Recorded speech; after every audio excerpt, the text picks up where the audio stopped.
All right, so you're buying a house, right? And you want to get a deal. The deal usually means you're getting a lower price than what's offered, or maybe you're getting some kickbacks from the seller, and it's in the form of concessions that you can use for whatever you want, right? Which is better for you. And what should you ask for? Well, it really depends. Sometimes it depends on what you need, depends on the seller. Some sellers don't want to drop their price because maybe they want to tell everybody what they sold their house for, and they're happy with that number. And others may just really care about their bottom line. And for them, a lot of times a price reduction or a credit could be the same for them. But what's good for you as the buyer, right? And what can you do with the money, right? You can do all kinds of things with seller credits.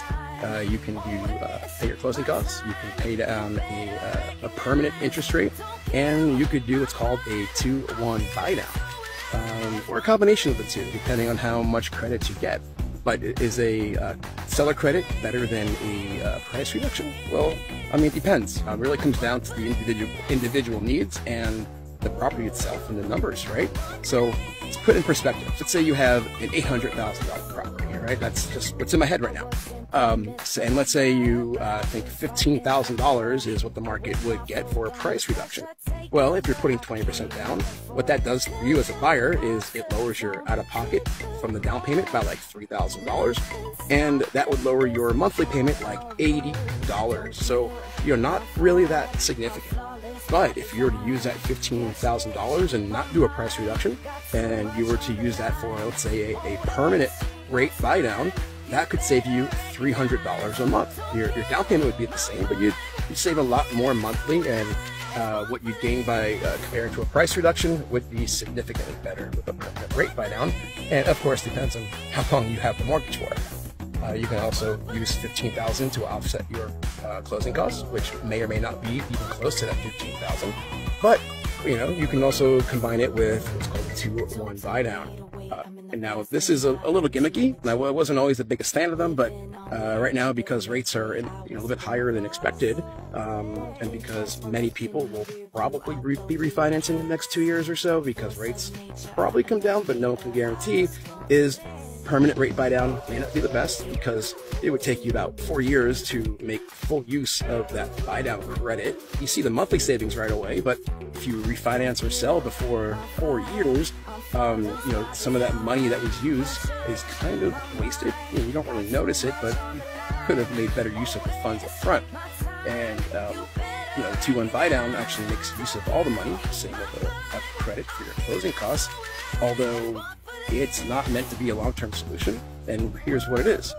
2-1 buy down is a seller subsidizing your mortgage payments the first 2 years of the loan. For the first year, you're saving, on this scenario, about $800 a month. And year number 2, you're saving about $400 a month. And then year 3, your payment goes up to the full amount. Is that better than a permanent rate buy down? Well, short term, I believe it is.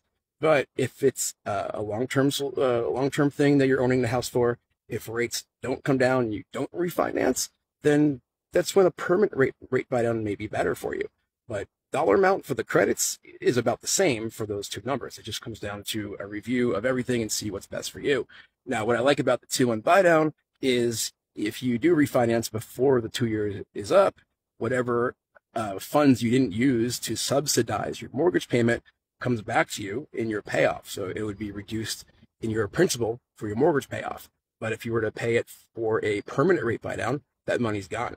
I think my personal preference, I like using seller credits, depending on how much they are, really to offset closing costs up front, especially in this market, when there's inflation and everything's going up. I like to keep cash available, but everyone's situation is different, and you may prefer a shorter mortgage payment for the first year, and you'd be okay when it fully realizes in 3 years, and maybe you don't expect rates to come down, or maybe you don't care and you just want to get what's comfortable with that.